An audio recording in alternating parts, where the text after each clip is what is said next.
How are we doing?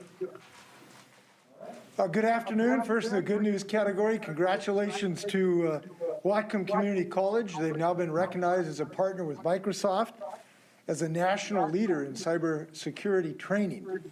They're going to help train the new and existing faculty at 150 new community colleges, including Washington's 34 community and technical colleges. It's really an exciting continuation of our effort to give new career paths for Washingtonians. I was there the other day, and they're leading the charge nationally. Congratulations to Whatcom Community College. Congratulations to the Seattle Kraken for their first home ice win. The last time they beat the Montreal Canadiens was in 1917 when they won the Stanley Cup. We hope that portends a great season for the Kraken and all their fans who are now in the greenest, cleanest arena in the world, a net zero climate pledge arena. What a place, what a mission statement, what an accomplishment. We're pleased by reports out of Washington, D.C. about progress on the reconciliation bill, particularly the apparent agreement to commit over $500 billion in the fight against climate change. The scale of investment is necessary to defeat this monster, and we are appreciative of the efforts of all the members of Congress and the leadership of President Biden to see this through to the finish line. We hope it will get there as soon as possible. It is important that that get to the finish line and the reconciliation bill as well as the infrastructure bill. And again, thanks to our delegation working so diligently on this. On the vaccine front, I'm very, very pleased to report that almost 91% of employees of Washington State have verified that they are vaccinated. 30.2% of employees have received an accommodation. So combined, that means that more than 94% of state employees are complied with the requirements of the mandate. And that number will continue to go up as more employees become vaccinated. The good news is, based on available data, we lost only 2.9% of our employees.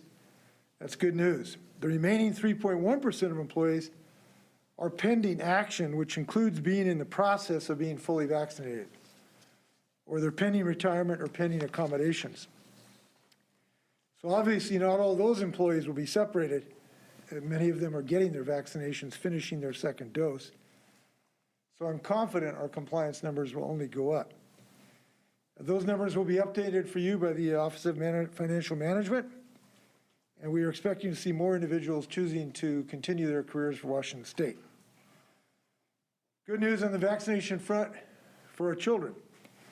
We are expecting FDA's final approval of the Pfizer COVID vaccine for 5 to 11-year-olds in the next week. More than 300,000 children's doses are on their way to the state, and I know many families can't wait to avail themselves of this safe and effective vaccine. The State Department of Health is working with schools and healthcare providers in preparation for their approval, and with our continuing efforts to see to it that adults are vaccinated as well in the state. Now, the reason for that should be clear. While COVID cases and hospitalizations have declined over the last couple of months, they still remain very high. And unfortunately, in the recent week or two, we've experienced a plateauing of the numbers rather than a decline. This is very worrisome. We still have an average of more than 2,000 cases a day, and we know many are suffering due to this pandemic, including those who now are still in a waiting line to get elective surgery, because our hospitals remain stressed with high occupancy rate as much as 90%. Most systems are just now getting back to trying to do elective surgery. And if these numbers would go back and go up or continue even up, besides the inevitable death and disability of COVID, we would continue to see people unable to get elective surgery, unable to get cardiac surgery and cancer surgery and hip joints and the like. So we still have an extremely dangerous pandemic on our hands, and we've got to treat it with that sincerity or that seriousness. I think when I think about this, we really have reached a fork in the road for our state. Or are we going to accept COVID, allow it to continue to run wild? Or are we going to continue to fight it? And that's a definite decision for the state of Washington. Every day, I believe we should fight it. We should not surrender to it. We should continue our efforts to utilize this life-saving vaccine. We know we have the tools to beat this virus, and we ought to use them. So we're going to continue to be focused on this of increasing vaccination as really the only way out of this pandemic. And I'm glad we made real progress. And I could not be more delighted in the progress we've made with public employees becoming vaccinated, with now children have increasing access to this vaccine. We ought to be able to get on top of this virus. On the climate change front, another serious problem we face. I will be representing the state of Washington in Glasgow, Scotland next week at the group informally known as COP26. This is the most recent meeting of the international community to face this international threat. I think that, I don't think it's any hyperbole to say that the fate of our species will be decided in the next several years. And this is a major effort by the world community to respond to it. That's why I'm going. I will be leading a coalition of governors and mayors from around the world in an effort to jointly respond to this with our own action. Governors and mayors around the world do not believe we should rely just on our federal governments. So in addition to the federal government, I will be leading a meeting, I think it's on November 7th, and discussions with my colleagues from around the world about our efforts and our commitment to one another and our children to fight this battle. So whatever Congress produces, and it looks like they are going to produce a good package, we know that there is still going to be more work to be done to really do what is necessary to meet these goals. And we know it is not only our moral obligation, it remains a continued tremendous economic opportunity for our state. In the last couple of weeks, I've gone to people doing work building the first commercial all-electric airplane in Arlington, a leading battery manufacturer that could increase capacity using silicon anodes in Maltby, increase it by 50%, a company that's installing a giant fuel cell distribution or power system on one of the largest trucks in the world that's mining rare metals that are necessary for our products, and opened the first electric bus manufacturer in Ferndale. We are on a roll in creation of jobs in our state, and I will be working with my colleagues in Glasgow in the next 2 weeks to join them in their efforts in this regard. So we're going to look forward to that meeting. We know what is at stake. We've seen the fires. We've seen the death to shellfish. We see our western cedars right now turning brown. When you see a brown cedar tree, it's kind of a wake-up call that we need to act against climate change. So I'll look forward to that meeting in a couple weeks. I spoke to Kim Wyman on Tuesday and congratulated her on her appointment to the Department of Homeland Security Election Security Office. She's a great fit to lead this effort. Congratulations to the Biden administration to recognizing how she could help the nation. I will appoint her replacement in the coming weeks. The appointment process is still coming together. I believe that regardless of who is in that spot, they will continue the vital work that Kim put in place in this office. So we wish her well. We have an update for tenants and landlords as well. We're nearing the end of our eviction moratorium bridge. Local jurisdictions continue to work on rental assistance, eviction resolution, and the right to counsel. And we're proud in our state that we're one of the first to have a right to counsel nationally. During the pandemic, state and local authorities have made over $1 billion available to help landlords and tenants through this troubled time. And our eviction resolution program is helping landlords and tenants reach agreements. And the majority of the time, we've had success. We need landlords and tenants to take full advantage of these programs. These are first in the nation, some of them, and we look forward to their continued success. With that, stand for questions. You may fire when ready. Gridley. Governor, Lawmakers are starting to discuss potential changes to the long-term care plan. The basic criticism, some people are excluded, people that might retire out of state, military families, people that are already older and may not vest in time. Why not delay the program? There's been businesses, unions, some lawmakers calling for a pause so you can sort of get a better handle on some of these issues rather than starting it January 1st. Well, if the legislature really wanted to do that, I suppose they could. They have not expressed an interest in doing that. I do not have authority willy-nilly to just cancel these laws. And I don't believe I have any emergency authority in this case. This is not COVID related. There's no COVID thing I can attach to the COVID pandemic here. So I really don't have authority unilaterally to do it. And I have not heard serious efforts from legislative leaderships that they'd want to do that. But I do believe there are some things that are going to be on the plate for the legislature in January to make some amendments. I'm open to a few of those ideas, and I think they're going to get serious consideration. Do you have any concern that this program could be a liability for your party going to the midterms? No. Why not? Because it's a good plan that helps people get care, and we have a lot of people that don't have care, and they don't want to live in poverty, and they don't want to become wards of the state, and they don't want to put an obligation on the taxpayers of the state of Washington. And if we don't have a plan for long-term care, that's what happens. Then the taxpayers have to pay for their care. This is a system that will provide, like Medicare, like Social Security, financed in some similar ways, so that people will not become, wards of the state, so that they can experience dignity and control their own destiny. And as I've said, I think there's some things that deserve a look to see if they can be improved. And I think those are going to get a look in January and February, so I feel confident about it.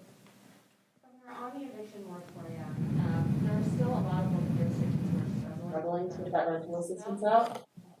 Why not extend it any longer, and is there anything else the state can do to try to support counties and cities in getting that out? Well, we've done about all we can do. We've given them millions and millions of dollars of cash, and it's up to them to get it distributed. We have asked them if there is anything. No one has suggested what we can do to help. We did extend the moratorium, and we have importantly created this bridge mechanism so that people aren't evicted on day one. People, I don't think, understand that there's a huge process, even after the conclusion of the moratorium, that would be involved in the eviction process, including right of counsel. So this is not going to happen on day one, right after the moratorium expires. And we have to have some end to the moratorium. You can't have an economy ultimately where there just nobody pays rent. And you have to have some transition, and we are moving to that transition. I'm pleased. I've talked to some of the local leaders. They have picked up the pace of their distribution dramatically because they've worked through some of their software and computer programs. So they are picking up that pace, and that's good to see. We encourage that, obviously. Governor, on the vaccine mandate, provided some stats on the state workers, and the percentage of exemptions for state agencies is around 3% today. There was the average out data showing about 90% are vaccinated, but close to 10% received exemptions, and it resulted in about 16,000 unvaccinated employees still working in public schools.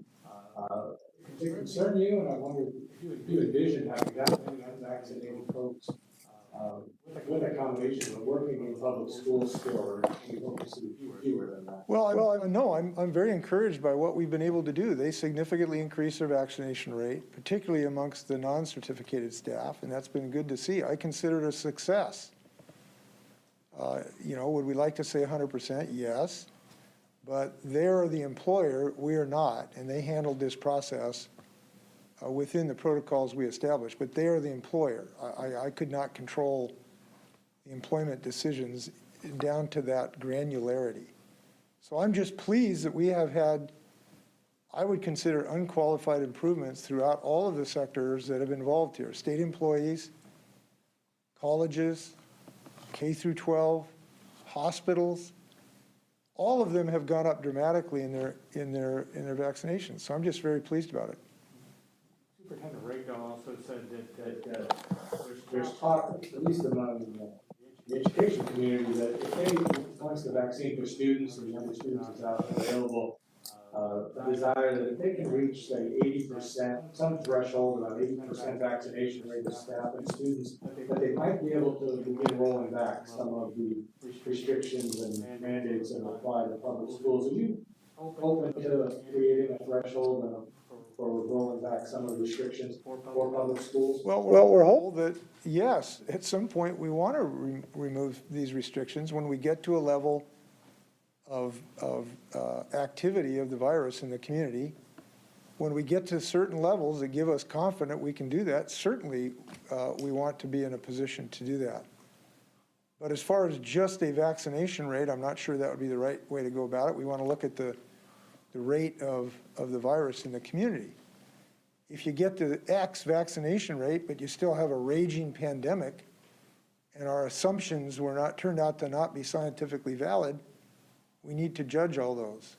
And unfortunately, you know, the science is just not clear that you can pick today a specific percentage of vaccination and say that will yield X% reduction in your infection rate. The science just doesn't have an answer to that question. If it did, perhaps we could today make some decisions in that regard, but it doesn't. So we have to look at it on a daily basis and see what we're achieving to keep our kids safe. And by the way, not just our kids. This child vaccination issue is certainly about the most beautiful Washingtonians, which is our children and grandchildren. But it also has an impact protecting their parents and their uncles and their neighbors. Because one of the goals of vaccination for children is it reduces the infection and the ability of the child to go home and infect their grandparent and end up with their grandparent losing their life. So we all have a stake in this childhood vaccination issue, even if you're not in school, even if your kids or grandkids are not in school. We all have a stake in this. Can I ask you about kind of following up on that? Is there an end game as far as a vaccination rate, hospitalization rate, death rate? Is there at least a time when you believe this will all be said and done and we have to live with COVID? And if that date comes, can these workers get their jobs back if they're available? Well, these workers are eligible to reapply for work today. They just need to comply with the work rules, including the safety rules. Police have to put on a vest. They have to agree to put on a vest. State employees have to get a vaccination. So yes, they can apply today. All they have to do is be in compliance with our rules. There's no limitation on that. As far as yes, clearly there is a situation where we want to end some of the changes we've experienced in our life, including masking. And I hope that we will get to a point to do that. I believe that we will get to a point to do that. I'd like to make it as soon as possible. And the way to do that is to get as many people vaccinated as possible, and that's what we're doing. So I would say I'm doing the work to try to accelerate that happy day when we get to that point. But when you get to that point, these people who refuse to get vaccinated, can they get their jobs back without being vaccinated? If we removed the vaccine mandate at some happy day in the future where the virus disappeared because of physiological reasons or epidemiological reasons, that's a possibility. Yes, that's a possibility, but I can't tell you for sure that'll be the case because we can't know the course of the pandemic. But today, they're eligible to reapply if they will simply comply with the existing rules. But is there a possibility that the virus will never go away? Of course. Of course. Okay. Well, I think I've answered this now about 7,000 times, and I'm happy to continue to answer it. I do not have a crystal ball, and nor does any scientist in the world today, to predict the course of this virus. Science is not at a level. We are hopeful that more people will get vaccinated, and we will not experience a sixth wave. But today, I am very concerned about experiencing a sixth wave this winter as people are coming indoors. They're becoming more exposed to transmission as they come closer indoors. We are concerned at the moment that we may be in that situation right now because I've indicated what was declining is now a plateau. So we could be seeing the start of another wave today. Do we know that for sure? We don't know that for sure, but we're concerned about it. So to ask me to predict what's going to happen 12 months from now is a fool's errand. Nobody can do that on the planet Earth today. Governor, Drew, did you go ahead, Drew? Governor, the Republican Party has asked for you to replace the Secretary of State with a Republican. Is there any chance of that happening, and who are you looking at as potential replacements? Well, we haven't ruled anything in or anything out. But I do disagree with the Republican Party where they think that somehow the Republican Party owns a particular office. Look, the Democrats have done pretty well in the governor's office for decades, but the Democratic Party does not own the governor's office. The Republicans have done well in the Secretary of State's office, but the Republicans do not own the Secretary of State's office. Nobody owns these offices. That's why John Spellman, when Democrat Henry Jackson lost his life, replaced him with a very respected Republican, Dan Evans, who went on to the U.S. Senate. That's been the history in our state. So I disagree with them that somehow that they own that particular office. Can you speak to the K-12, the idea of a K-12 mandate, especially with the authorization coming up, and also the Biden rule for private businesses? Are you still thinking about taking away the testing option? So we have not made any decision on either one of those issues.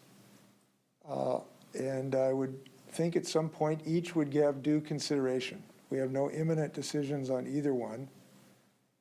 We will be looking at the OSHA rule very closely when it is issued to see how it meshes with our state vaccine mandates. Giving consideration to making sure it is in the same framework as our state mandate might make sense, but we've not made any decisions about that. On the school mandates, as you know, we have broad-scale school mandates for vaccinations. We have no imminent decision to change that, to add COVID to it, but I certainly cannot rule that out in any way in the right circumstances. And we will be really happy when our kids start to get vaccinated here next week. Governor, the Washington Parks Commission is not answering a lot of questions, or even very few questions about the resignation of their director down the Well, one of the allegations included suggesting that the house was going outside the process of contracting. These are taxpayer dollars. Commissioners are not answering questions whether they reviewed these contracts or canceled them. This is a voluntary board of members appointed by the governor. They don't appear to have accountability to anybody higher than them. Do you have faith in your commissioners? I know you appointed Mike Latimer, maybe Vinny Bay, and Perez, and Brown as well. And what can your office do to get some answers on it? Well, if you have answers you think that should be available or not, I'd certainly encourage them to get the answers for you and the public. And if you'll share things that you think have not been answered, please let us know. We'd like to have legitimate questions answered, obviously.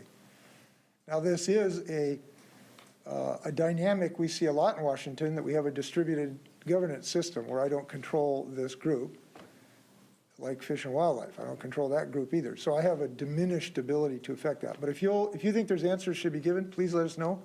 I'll endeavor to get them answered. Yeah, we'd like to know if they've reviewed the contracts in question and whether they've canceled all of them or decided to keep some of them. I think that's a fair question, and I will try to encourage them to get it to you. Let's go to the media on phone. Up first, we'll go with Martin Bilbao from the Olympian. Go ahead, Martin. Hello. I wanted to ask, what criteria are you using to select a new Secretary of State? I know you said you won't necessarily select another Republican, but I was just wondering what kind of qualities you are looking for in a Secretary of State. All of them, to quote Sarah Palin. Look, all of the qualities you look for in an appointed position are important in this. I won't give you a detailed assessment. I will mention that I think that we need to look at this from a national security lens. We are being attacked by nation states in this regard, and I will want someone who has the capability to engage the federal government, our cybersecurity forces through the National Guard, that can respond as a national security threat, which indeed it is. I will just mention that one quality. And I will look for someone that can continue Kim's work, both in cybersecurity, but in general, assuring the integrity of the process. And we appreciate her willingness to do that, her willingness to buck folks who refused to honor the election results, And obviously, we'll want someone to do that as well. Up next, we'll go to Rania Clower with KXLY. Go ahead, Rania.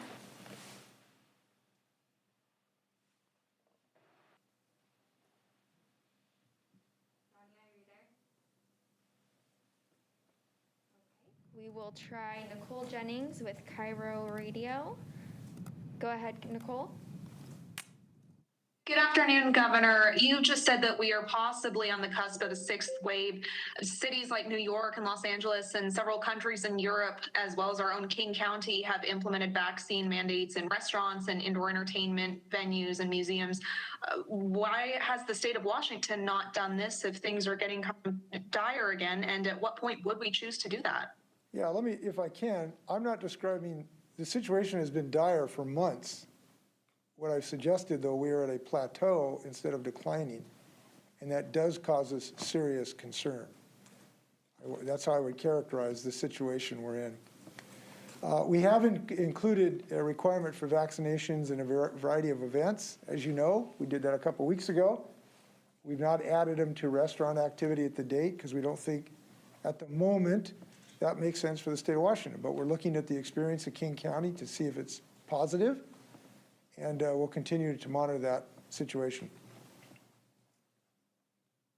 Up next, we'll go to Joey Thompson with Puget Sound Business Journal. Go ahead, Joey. Hi, Governor. Just wondering if you had any update on when the state might roll out the Excelsior Pass. You announced a few weeks back working on to adopt New York State's program for vaccine verification. And then, a lot of business owners and employers are looking at your vaccine mandate, and we're looking to see how many folks would leave. What message do you have to them as they prepare to mold those similar mandates for their own companies, and waiting for your expansion on what President Biden might roll out? Well, I would simply look at our success, which was dramatic in increasing the vaccination rates of our employees. It was dramatic. We may have started around 50%. Now we're over 90%. That is a dramatic improvement. It means lives saved. And if we could replicate that in many more industries, we're going to be in much better shape against this pandemic. And we need to be in much better shape in this pandemic. People need to understand, if we just continue what we're doing, this pandemic is just going to continue to eat us alive. We have to improve our vaccination rate. When I say these numbers are plateauing, that means more people are dying every week. And that means we'd have to continue our masking protocols and everything else that we're doing. So we have to move the needle to get on top of this pandemic. So what I would say is, as an employer, tens of thousands of people, it works. People respond.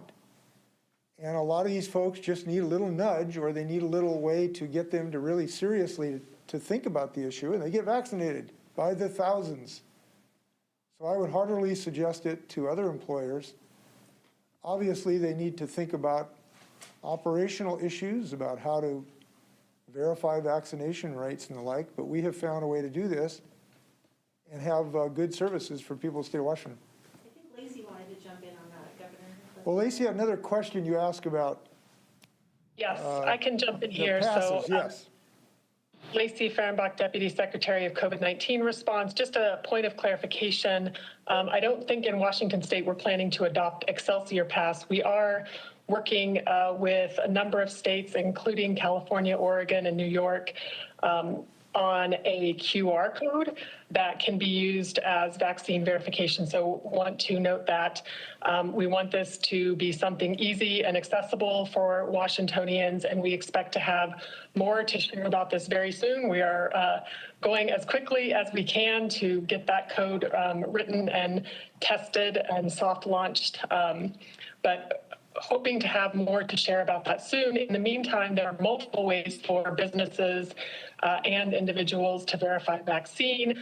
Those include your CDC card, a photo of your card, your digital certificate from MyIR, electronic health record, or other documentation from your healthcare provider. Thanks, Lacey. Thanks for your leadership. Okay, we will go back to try Rania one more time with KXLY. Go ahead, Rania.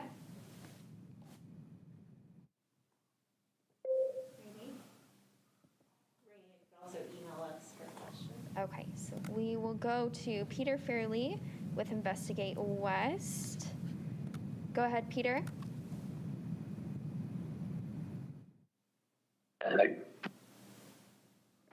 Sorry, greetings, Governor. Hi. Thanks for being available. British Columbia just issued an update to their climate plan that calls for, among others, continued development of natural gas resources.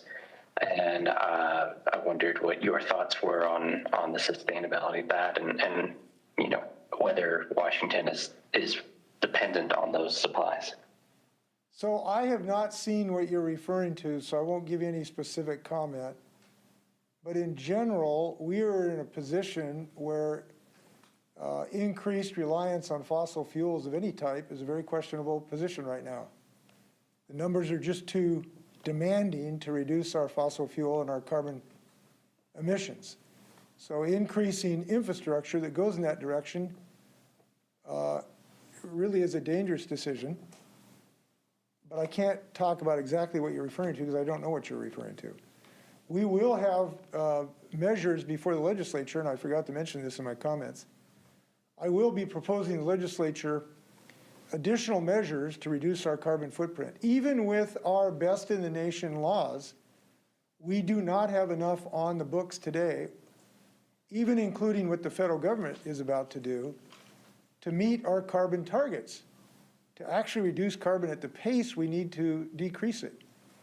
So I will be asking for additional measures of this next session of the legislature to restrain the use of fossil fuels, including natural gas in some circumstances.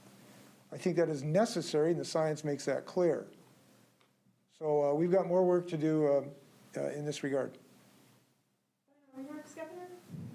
No, we're coming up Thanksgiving. I will tell you that there's a lot to be thankful for, and right now, as governor of a great state, I want to be thankful for the thousands of people in public service in Washington who have become vaccinated. They not only have protected themselves, but they have protected the people we work for, and they have protected their co-workers. They have understood that it's not just about me, it's about we. And I'm thankful for what they've done and their continuous service in the state of Washington, because they are serving Washington, and I'm glad we're doing that. Thanks a million.